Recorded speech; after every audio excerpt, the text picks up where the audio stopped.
Well, there is a pandemic of sorts that has been raging across our country for the past year, but not just for the past year, for the past several decades, and it is the pandemic of abortion. Did you know that in Canada, on average, so we could use 2019 statistics because we don't have the 2020 statistics available yet, but in 2019, check this out, 83,000 unborn babies were aborted just in Canada. 83,000. That's the size of a small to medium-sized city. And then if you looked at our province, just our province, the province of Ontario, almost 250 people were murdered by a stranger or someone they knew. So we do live in a culture where murder is taking place, especially when it comes to infants, but also when it comes to adults and teenagers, etc. If you look at some of the most popular television shows or popular movies, series, for example, the vast majority of them have murder in them. You know, cop shooting someone maybe unjustly or a couple bad guys duking it out. It's not uncommon for us to just turn on the television set and witness a murder. And we're so used to it, we probably don't even think about it as a murder. It's just entertainment. So we're constantly being exposed to it. And then perhaps, on a few occasions at least, you've had some murderous thoughts cross your mind. You've become enraged or embittered by someone, and we don't know what the stats are on those. It's hard to keep track of people's thoughts. But most of us have probably had a time or two in our lives, maybe a time or two in the past week, where we're like, yeah, I kind of wish that person didn't exist. So it is a relevant theme for us to discuss, and into our murderous society, we have this statement given to us by God in the 10 Commandments. This is the 6th commandment in Exodus chapter 20, verse 13, where God says, you shall not murder. You shall not murder. This is the 6th commandment of the famous 10 Commandments. We also call them at times the Decalogue, that Yahweh God delivered to the people of God centuries ago. Now keep in mind that this has always been a problem since the beginning of time. Cain, the first baby ever to be born on earth, murdered his own brother. Think about that. So this isn't a new problem. And God, on the other hand, has never murdered anyone. So God is the ultimate pro-lifer, and God has a pro-life message for us to consider today that may or may not relate directly to your temptations, but certainly relates to society as a whole. Now, when we are exposed to this commandment, you shall not murder, if you're like me, the wheels of your mind begin to turn and you start to ask various questions, ethical questions about how this truth transcends into the issues that we sometimes are exposed to in society. So what I would like to do with you today is to sort of do like a Q&A, but I'm going to be doing the Qing and the Aing, okay?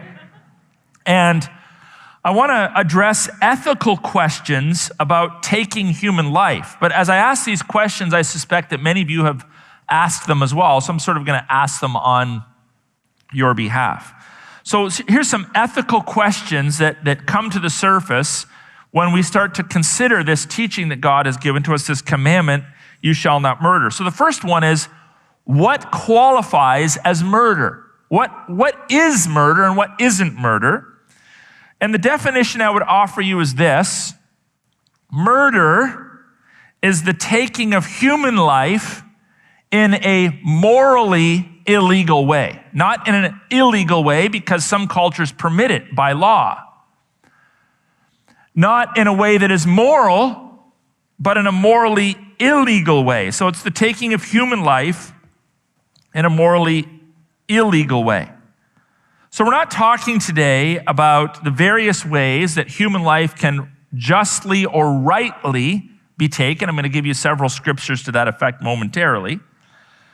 And nor am I talking about the taking of human life in governmentally illegal ways or in governmentally legal ways, nor am I talking about the taking of an animal's life. Sometimes you see ill-informed people say, killing a cow is murder, or killing a dog is murder. It's not murder. The definition is very limited.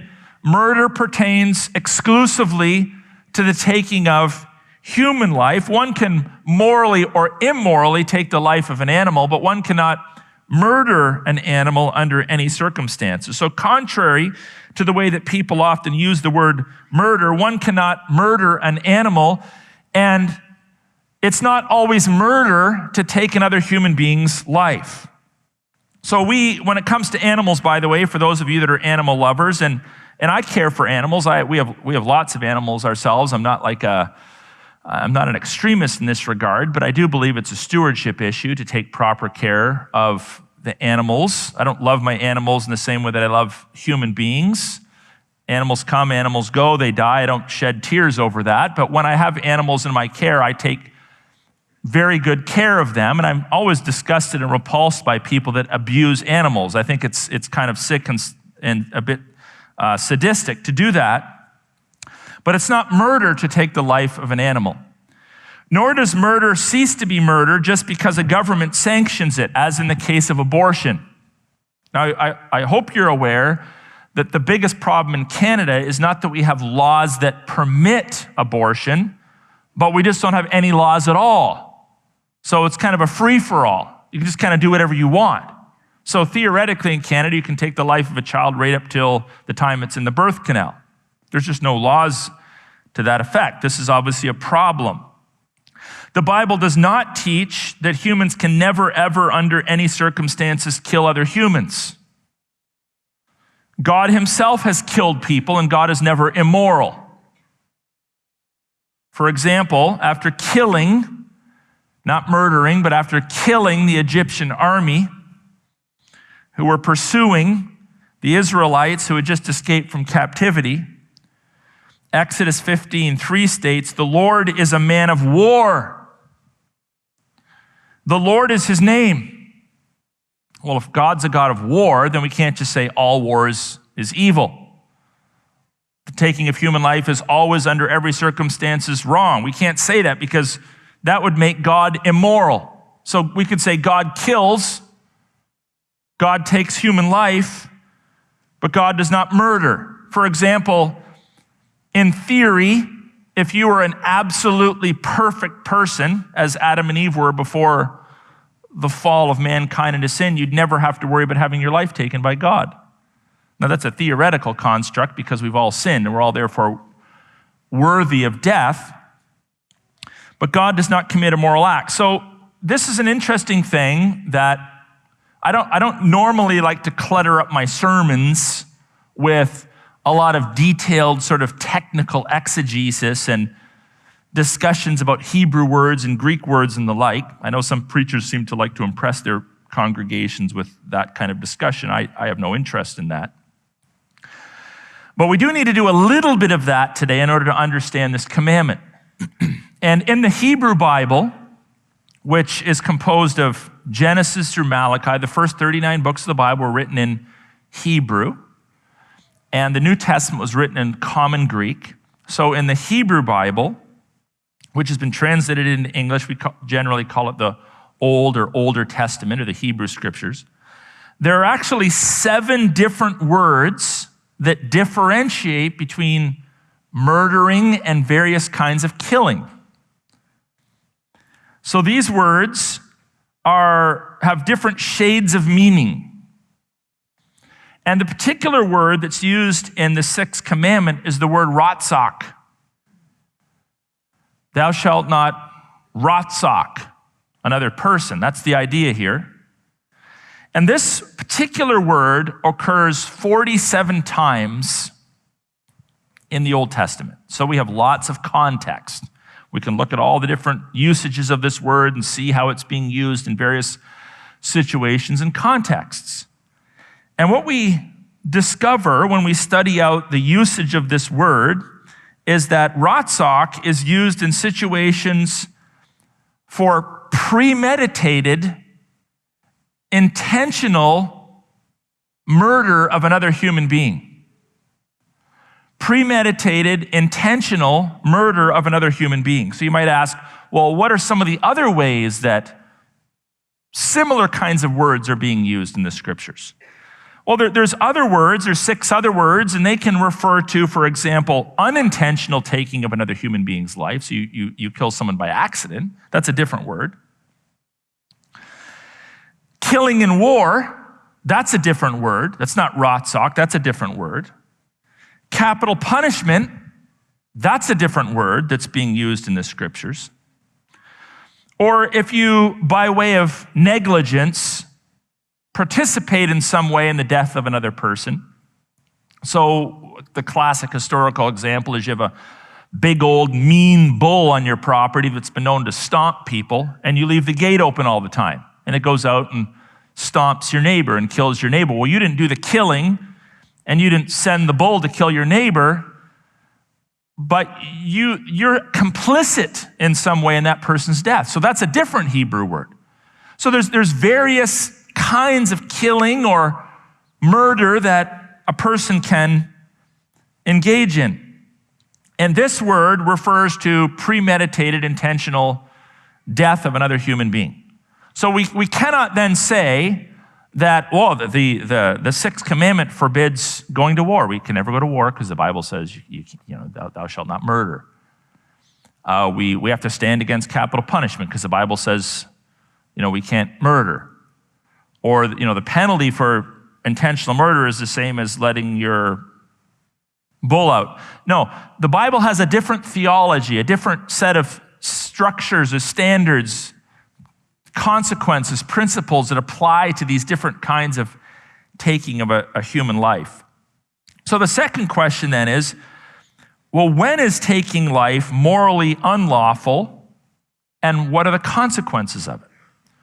So when is it that I have actually committed a sin in taking another person's life? So said another way, what does a violation of the sixth commandment actually entail? What does that look like for me? And what happens if I break the sixth commandment? What are the consequences? What are the implications for my life? So let me look with you at a few different passages of the Bible because there's multiple answers to this. And the first place we'll go is to Exodus 21:12. And there it says, whoever strikes a man so that he dies shall be put to death. Whoever strikes a man, so you got a bat, a sword, a stone, and you go up and you whack someone with it, and they die, the Bible says the offender shall be put to death. So what we discover here is that a direct physical assault on another person that causes death qualifies as murder. And the consequence to the person who's committed that act is death. So if you attack someone else and you take their life, you're a murderer, and you've therefore broken the sixth commandment. There's a funny little story of a Sunday school teacher that was interacting with his class, and he asked one of the little girls in the class if there are any commandments in the Bible that she could think of that relate to the way she's supposed to treat her brother. And you can imagine what she pointed to. She said, I can think of one, thou shalt not murder. So there may be times in life where, we think about murdering someone. We maybe have a temptation to do so. Hopefully, very few of you have ever acted on that. There may be a propensity in everyone's heart at times to wish that someone were dead and maybe even to participate in that process.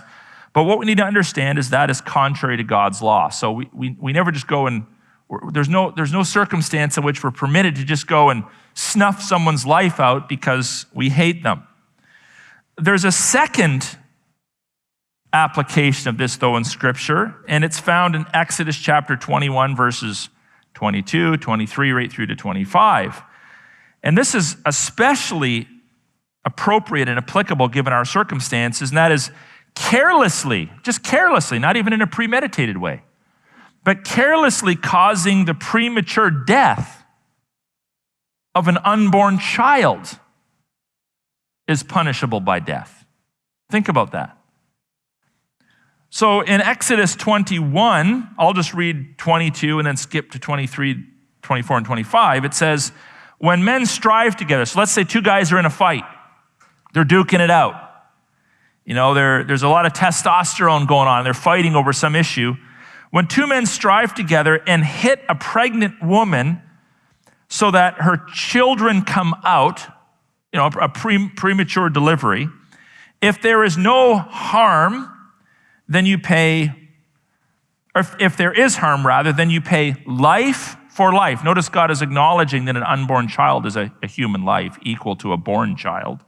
Life for life, eye for eye, tooth for tooth, hand for hand, foot for foot, burn for burn, wound for wound, stripe for stripe.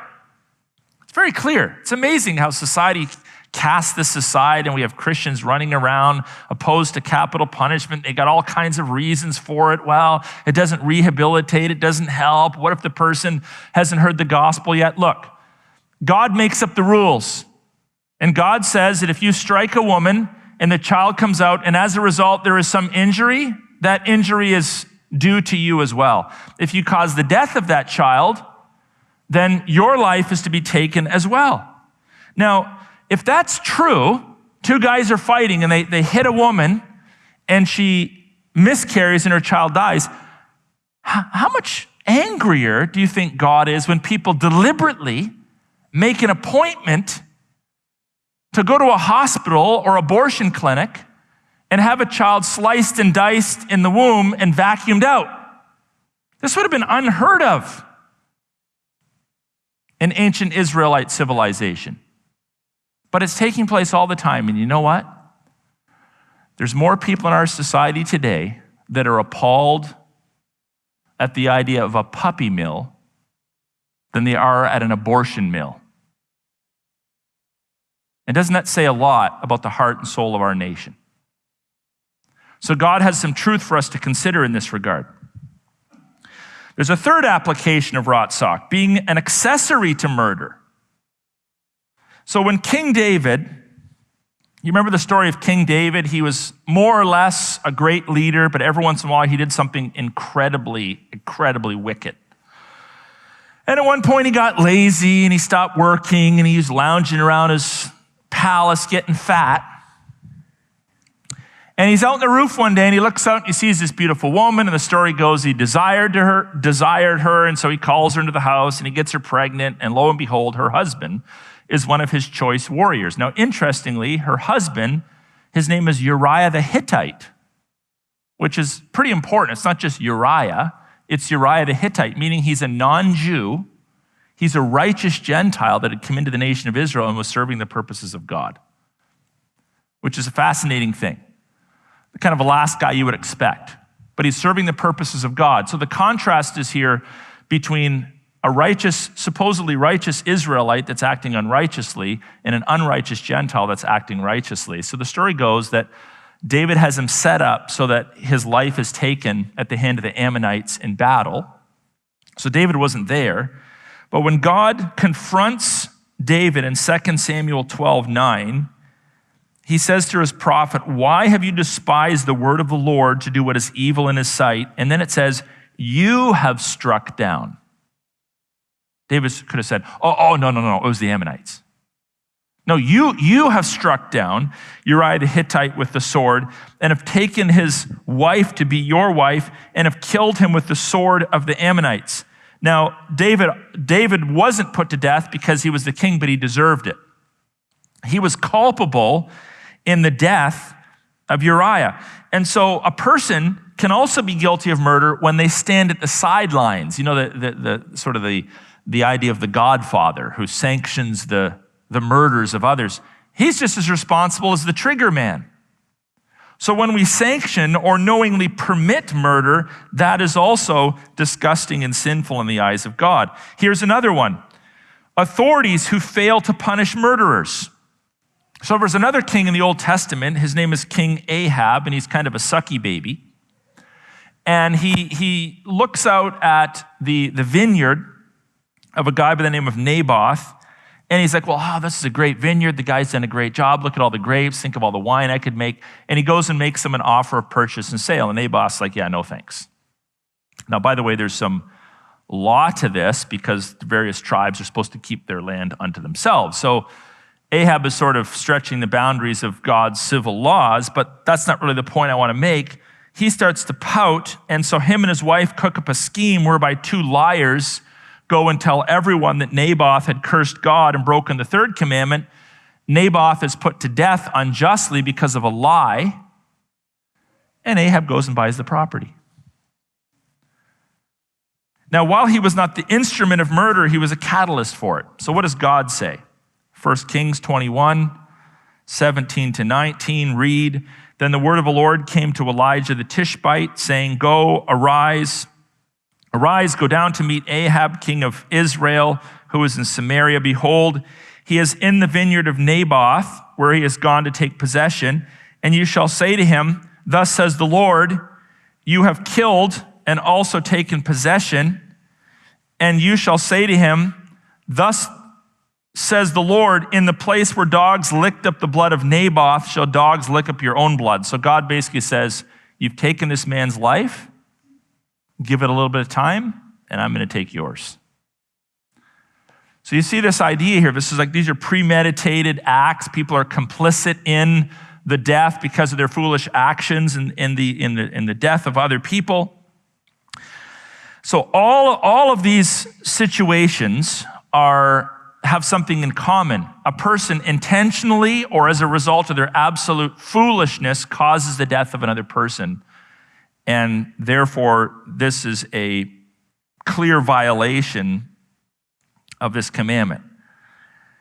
So, a little application. We need to ask ourselves some questions. When was the last time we spoke out against these forms of murder and spoke for biblical forms of punishment?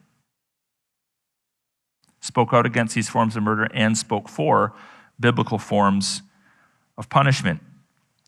If you look at our culture as a whole, and we could tell story after story of this, where someone commits a heinous act and the punishment is not commensurate. Not commensurate. You hear of people that have raped and murdered and killed and committed pedophilia and they get 5 years, 10 years, 20 years, 25 years in jail, and then they're out living the rest of their lives. Why? Because we don't have a penal system. We have a correctional system. Notice the words there? Canada, corrections. We're about correcting. We're about rehabilitating. We don't want to talk about punishment. But God talks about punishment. We know that the wages of sin is what? Death. God talks about punishment. It's the basis of the gospel. But again, we live in a culture where people are more likely to gasp when they see a cat run over on the road than babies being killed at the Windsor Hospital. And it's a travesty. By the way, we're planning on doing a conference, Lord willing, on September the 25th of this year, on and revolving around this subject of abortion and how we can respond to it. So I hope you can join us for that. But as we survey our culture and we see all this goodness being declared bad and evil being declared good, it calls to mind this famous statement that Isaiah made in Isaiah chapter 5, verse 20, where he said, "Woe to those that call evil good and good evil." Have we not seen that in our culture? Who put darkness for light and light for darkness. So we change the language. Well, what, you're against abortion? What, you're against women? No, I'm for women, including baby women. And I'm also for men, including baby men. Ones that have not yet been born yet. But see how they manipulate you. Well, your choice is to be pro-choice, ergo pro-women, loving, or this hateful pro-lifer.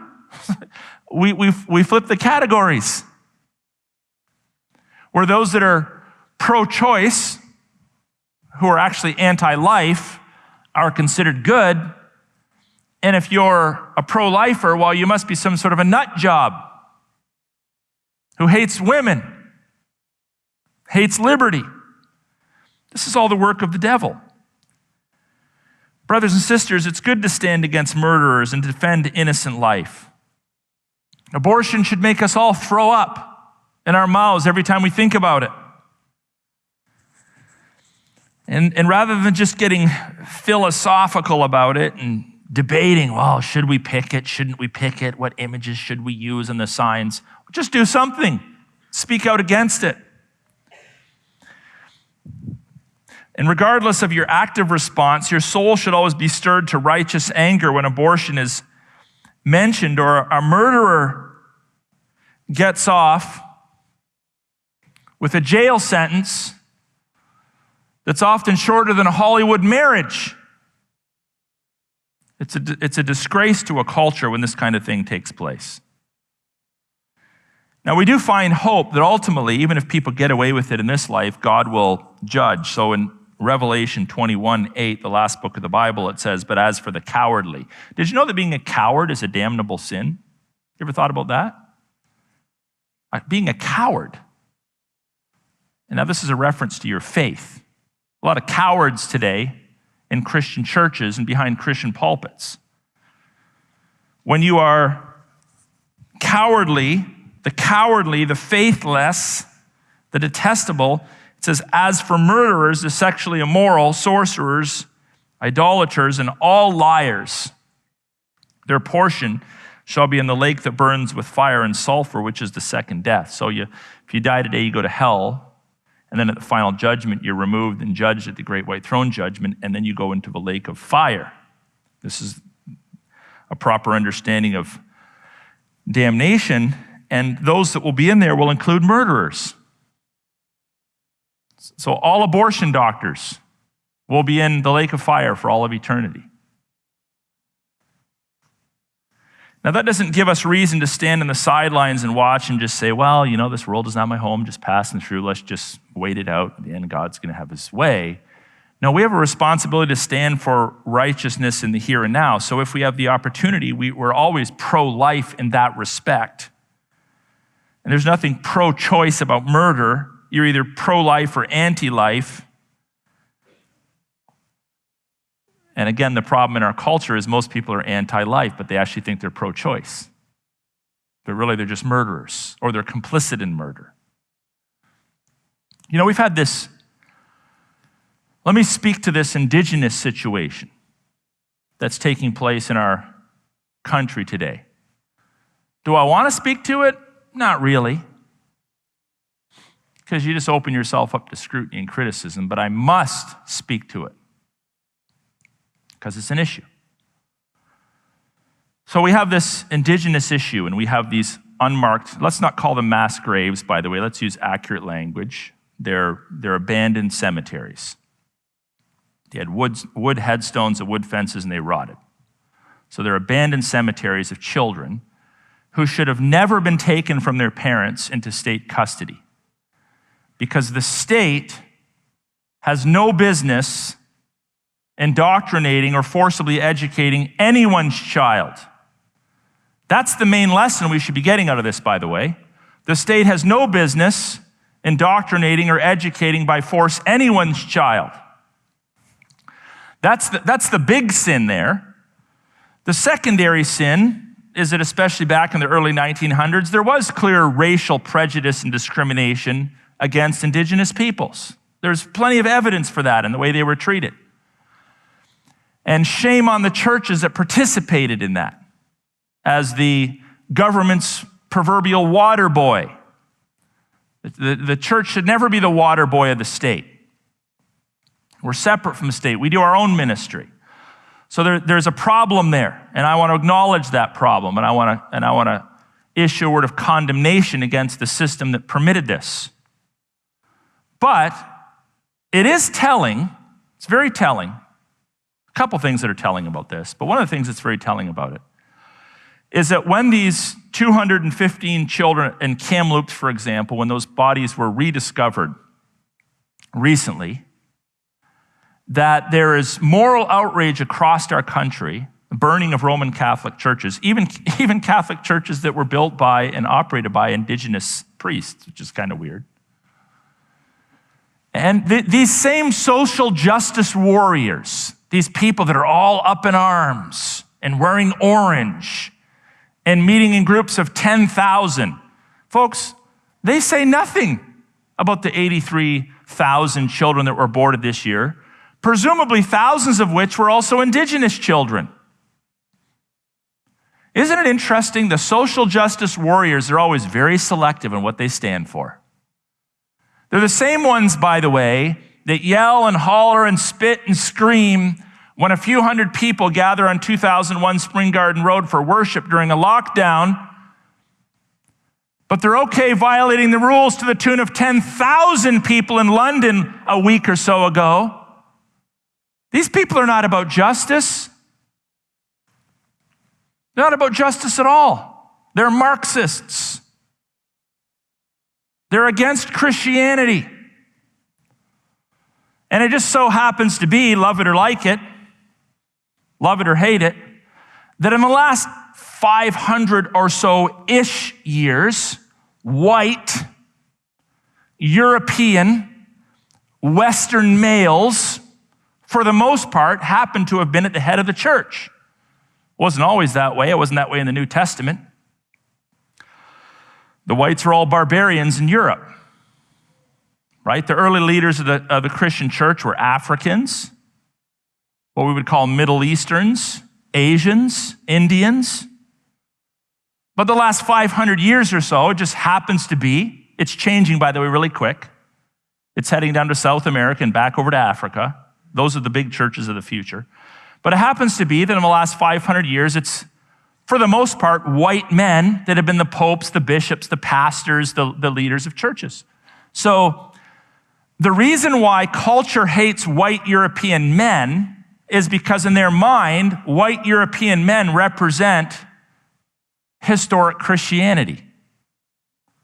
So when you have some of these indigenous, just giving you a little lesson here in cultural Marxism, when you have some of these indigenous groups that meet, or people that meet to support the indigenous situation, you read their material. It's like, well, we're also standing again with other groups that are discriminated. And who do they label? Well, we're standing with the indigenous, we're standing with blacks, we're standing with women, we're standing against Asian hate, and we're standing with the LGBT community. Well, what do you have left? White men. Subtract everyone else from the list, you have white men. Now, white men are not more special than anybody else. We know that. But there's an agenda here, folks. These people are not about biblical justice. They're about an anti-Christian agenda. And when they succeed, if they do, in subjugating white men, and let's say we move forward 500 years and now it's whatever, black women that are the head of the Christian church, well, then they'll be after them. Whoever represents the cause of Christ is who they're going to go after. So these are not people that are truly concerned with justice. And this is all part of this culturally Marxist agenda, which Christians, we got Christian pastors. Oh, we need to apologize, on behalf of the historic church for this and that. Folks, it's all smoke and mirrors. Take responsibility for your own sin. Take responsibility for your own generation. So these are some of the things that we see. Somehow the collective conscience of the Western world has been severely seared, where they've lost their minds, literally. They've lost their minds. And the confusion is rampant, and it's because they're not anchored in this book, which brings great clarity to these issues. When it comes to the gospel, there's neither Jew nor Greek, slave or free, male nor woman. Doesn't mean there's no males and females. Doesn't mean there's not different ethnic groups, but we're all equal in Christ. I don't care what your skin tone is, what your gender is, we're all equal in Christ, and we should stand against injustice regardless. But not when it's fake justice. Not when it's fake justice that is actually designed to hinder the gospel. So the third question then is, when is it morally lawful to take a human life? Well, sometimes it's a gray area. Other times it's a little more black and white. And one situation that we would say is a gray area is found in Exodus 22 when it comes to someone burglarizing your house. So if someone breaks into your house, Exodus 22, I won't read the whole section, but it says, if a thief is found breaking in and is struck so that he dies, there shall be no blood guilt for him. So someone breaks into your house, you wake up in the night, you're confused, and you got a bat, and you swing at something in the dark, you knock some guy out, and he dies. You're not guilty. But if it's the daytime, you have to exercise more restraint. So read the passage further. Then there is blood guilt. So that's sort of we would say like a gray area. Well, it depends. And what that is intended to do, that kind of a law, is to mitigate against vigilante justice, right? Because it's not you as an individual, and it's not the state as a whole, it's not the church as a whole that is responsible for the execution of public justice. This is basic Romans 13. So we as a Christian church, we're not the ones executing people. We're not the ones arresting people. We're not the ones taking justice into our own hands. That's the state's responsibility. Now, we speak into the state. We remind the state of their responsibility, and they need to be reminded often. But passages like this are supposed to mitigate against vigilante justice. And if somebody, for some reason, makes a mistake and there's a discrepancy, God even provided under Old Testament law cities of refuge. You could run to a city of refuge where no one could arrest you or kill you while sort of the tensions settle and people start to think a little more clearly. But there's another interesting passage in the Bible that sort of falls into a similar category, and it's found in Deuteronomy 19:5. So here's the scenario. So let's say someone goes into the forest with his neighbor to cut wood, and his hand swings the axe to cut down the tree, and the head slips from the handle and strikes his neighbor so that he dies. It's accidental death. You jack the car up. Hey, why don't you slide into there and pop the oil plug? And it collapses and your friend is killed, and everyone's like, well, was it on purpose or was it truly an accident? It's that kind of a scenario. It says, he shall flee to one of these cities and live. So it's another situation where there's some grayness to it. We're not quite sure what happened, but there's at least this provision for the person to flee to a place of refuge and safety. And we can deliberate over situations like that. But there are also black and white situations like this, things that are clearly right or wrong when killing is permitted. So here's some examples of that. The first would be, it is perfectly acceptable for a state as an agent of God's justice to sanction either a capital punishment or a just war. Not any war, but a just war. So even prior to the giving of the law, a lot of people think everything from Genesis 1 to Malachi is Old Testament. No, it's not. All of Genesis is actually pre-Old Testament, meaning Old Covenant, and so is the first part of Exodus. So Genesis is in the part of the Bible that we just sloppily call the Old Testament, but it's actually pre-Old Covenant. So it provides foundational laws. And in Genesis chapter 9, verse 6, this is pre-Old Testament. This is a truth for all of time.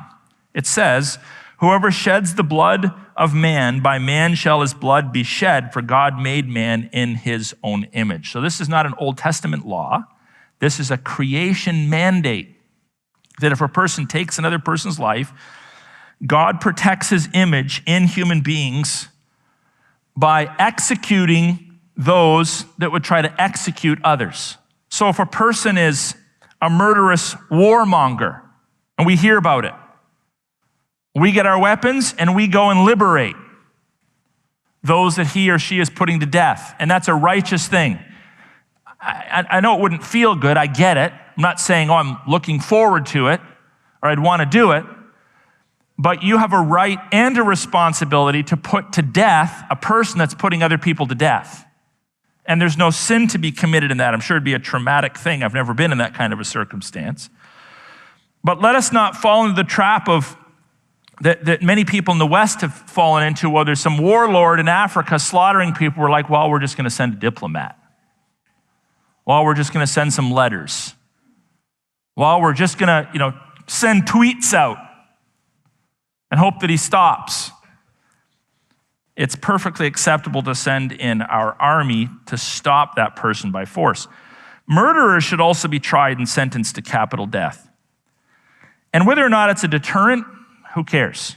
It's not really the point. It's about right and wrong. So God's law exists to protect life and society.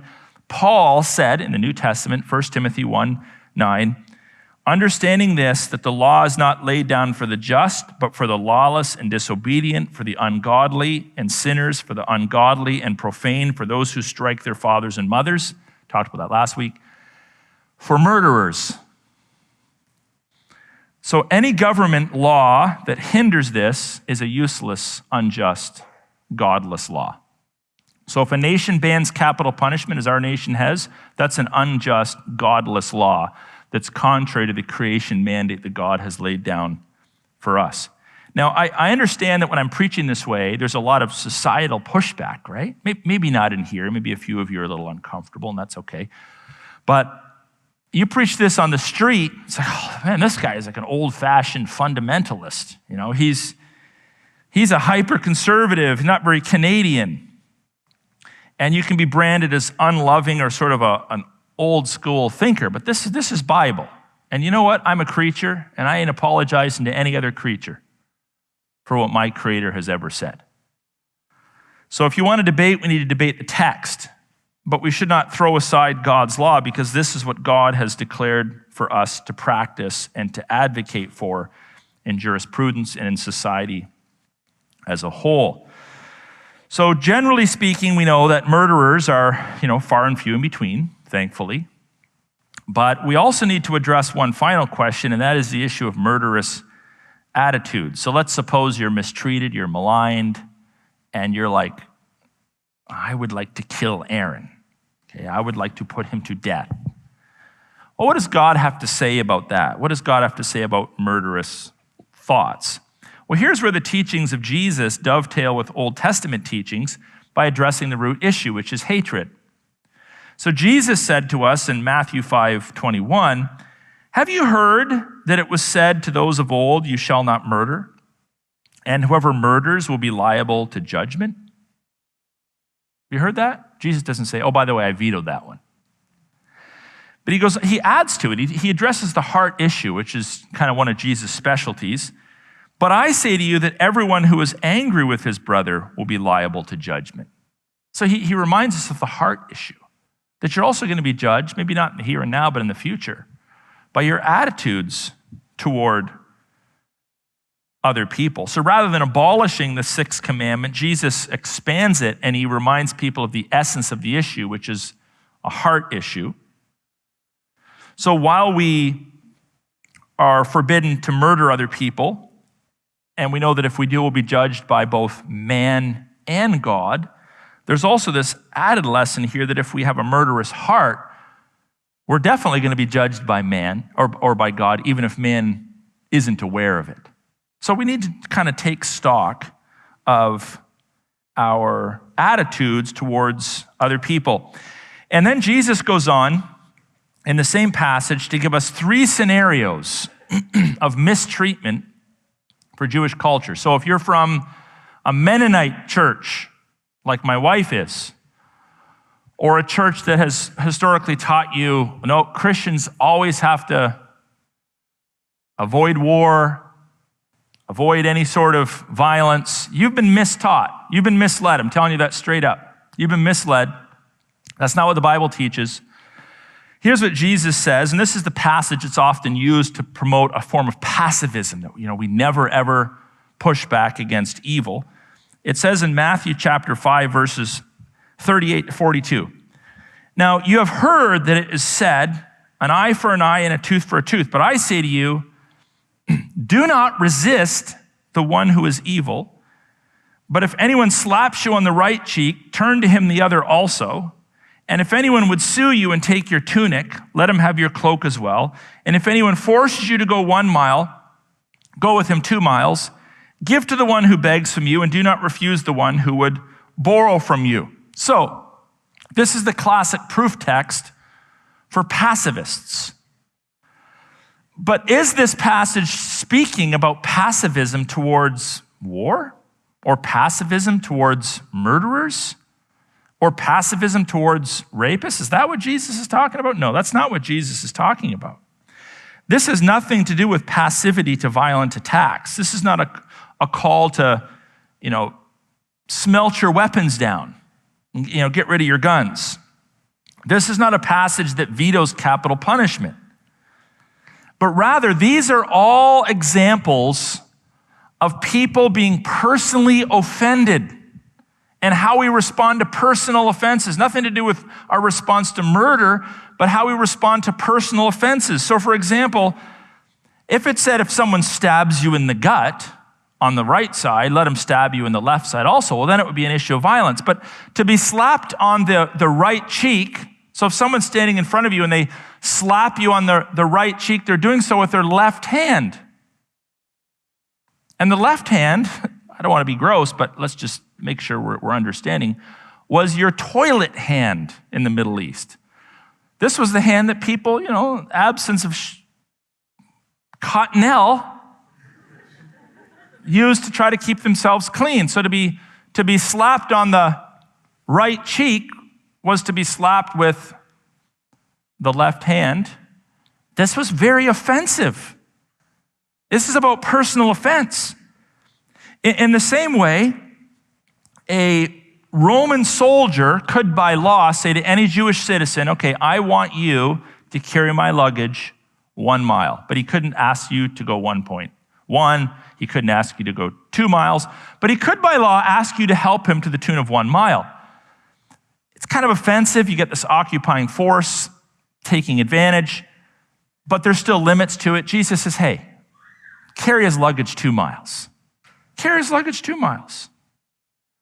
Now, notice there's some cultural stuff going on here that remind us about personal offense. If someone comes and asks you for a loan, which is supposed to be interest-free, you never loan money to another believer personally and charge interest. It's interest-free. He says, be generous. So all 3 of these examples, they have nothing to do with violence. They have everything to do with being insulted in a perfect world. And the idea is, when you're personally insulted, don't get so worked up about it. Like, show some love, show some generosity, show some grace. Instead of hating people that offended you, which Jesus just finished talking about, because you'll be offended many times in your life, respond with love. So this isn't about, you can't carry the cloak 1 mile and say, oh, we can't go to war. Someone slaps you on the cheek, well, then let him knife you to death too. This is an absurd interpretation of the text, especially when we have so many other texts that teach to the contrary. So rather, by loving, we are demonstrating the very quality that drives God to punish those that are taking other people's lives for murderous acts. So this is something for us to consider. My final admonition to you is just very practical and pastoral, and we ask the question, what about murder and entertainment? I would just say exercise a lot of discretion. It's one thing to watch a historical show that demonstrates the travesty or injustice that has taken place in the world, a war movie or whatnot. But a lot of Christians, they feel comfortable watching gratuitous violence, and there's no redemptive value in that. Slasher films, horror films, out of bounds for followers of Jesus Christ. Murdering, gutting people, chopping people's heads off. These are not things that we should ever find entertaining, because in actual fact, they can just dull our response to how heinous and disgusting these things are. But someone said, can't even remember my source, but I found this quite some time ago, that if a child is permitted to watch 3 to 4 hours of television every day, which shockingly some are, that child will have witnessed about 8,000 murders on television by the time they finish school, grade school. So it's all over the place. So we have to exercise some discretion there. Murder is not intended to entertain. We shouldn't permit ourselves to grow accustomed to ripper films and slasher films and think that somehow this is redemptive or entertaining. It should always cause us great concern. So exercise maximum discretion in what you watch, and do so by just asking yourself this very simple question. Is there any redemptive value in what I'm watching? Is this a blessing to me or others in any way, shape, or form? And if it's not, it's probably time to turn the channel. So let's take a renewed stance against the sin of murder. Let's teach our children these values. Let's refuse to glorify death. And let's commit as best as we can to creating a pro-life culture within which both the church and nation can be blessed to the glory of God.